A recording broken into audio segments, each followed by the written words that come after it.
ফের আগরতলা রেল স্টেশনে পুলিশের হাতে আটক 8 জন বাংলাদেশি ও একজন সহযোগী ভারতীয়। শনিবার সকালে কাঞ্চনজঙ্ঘা এক্সপ্রেস থেকে তাদেরকে পাকড়াও করে পুলিশ। তারা দূরপাল্লার এই ট্রেনের মাধ্যমে আগরতলা থেকে মুম্বাই এবং পুনের উদ্দেশ্যে যাচ্ছিল। আগরতলা রেল স্টেশনের সাংবাদিকদের এই কথা বলেছেন জিআরপি থানার ওসি তাপস দাস। তিনি বলেন, প্রতিদিনের মতো শনিবার সকালে কাঞ্চনজঙ্ঘা এক্সপ্রেস ট্রেন যখনই রওনা হবে তখন স্টেশনের দুই দিকের ফটকে কড়া নজরদারি চালায় জিআরপিএফ এবং আরপিএফ। কয়েকজন মহিলাকে দেখেই পুলিশের সন্দেহ জাগে।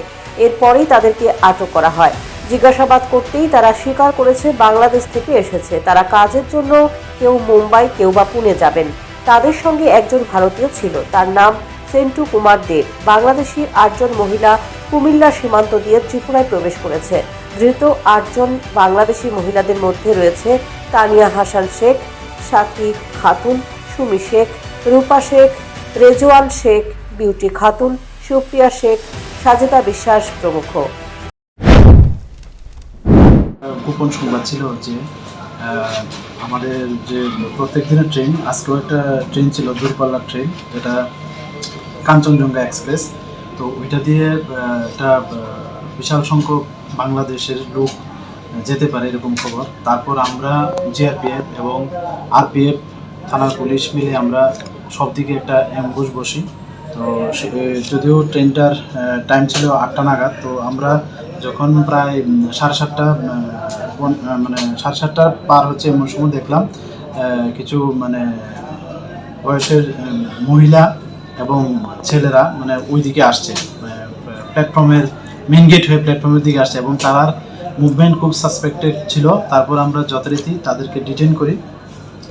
তো ডিটেন করে আমরা 9 জনকে ডিটেন করেছি টোটাল। তো এর মধ্যে 8 জনই বাংলাদেশের বাড়ি এবং একজন আমাদের ইন্ডিয়ান। তো তাদেরকে প্রিলিমিনারি জিজ্ঞাসা করে জানতে পারি যে তারা ওই ট্রেনে করে যেতে চেয়েছিল, কেউ মুম্বাই, কেউ পুনেতে, শিয়ালদহ হয়ে যাবে আর কি।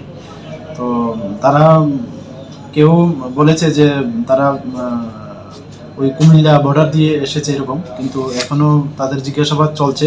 তো তাদের কাছ থেকে আমরা আরও আশা করি আরও অনেক কিছু তথ্য বেরিয়ে আসবে তাদের কাছ থেকে। তো এই নিয়ে আমাদের জিআরপি থানাতে একটা মামলাও নিয়েছি বিভিন্ন ফরেনার অ্যাক্ট, আইপিপি অ্যাক্ট এবং আইপিসি দ্বারা অনুসারে। আর আমরা এর মধ্যে দুজনকে আমরা পুলিশ রিমান্ডেও আনবো।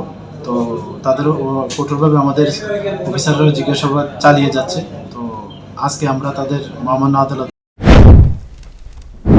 পুলিশ অভিযুক্তদের বিরুদ্ধে আইপিপি এবং আইপিসি ধারায় মামলা নিয়েছে। শনিবার ধৃত 9 জনকেই আদালতে সোপর্দ করা হয়েছে। Bureau report, news prime Tripura.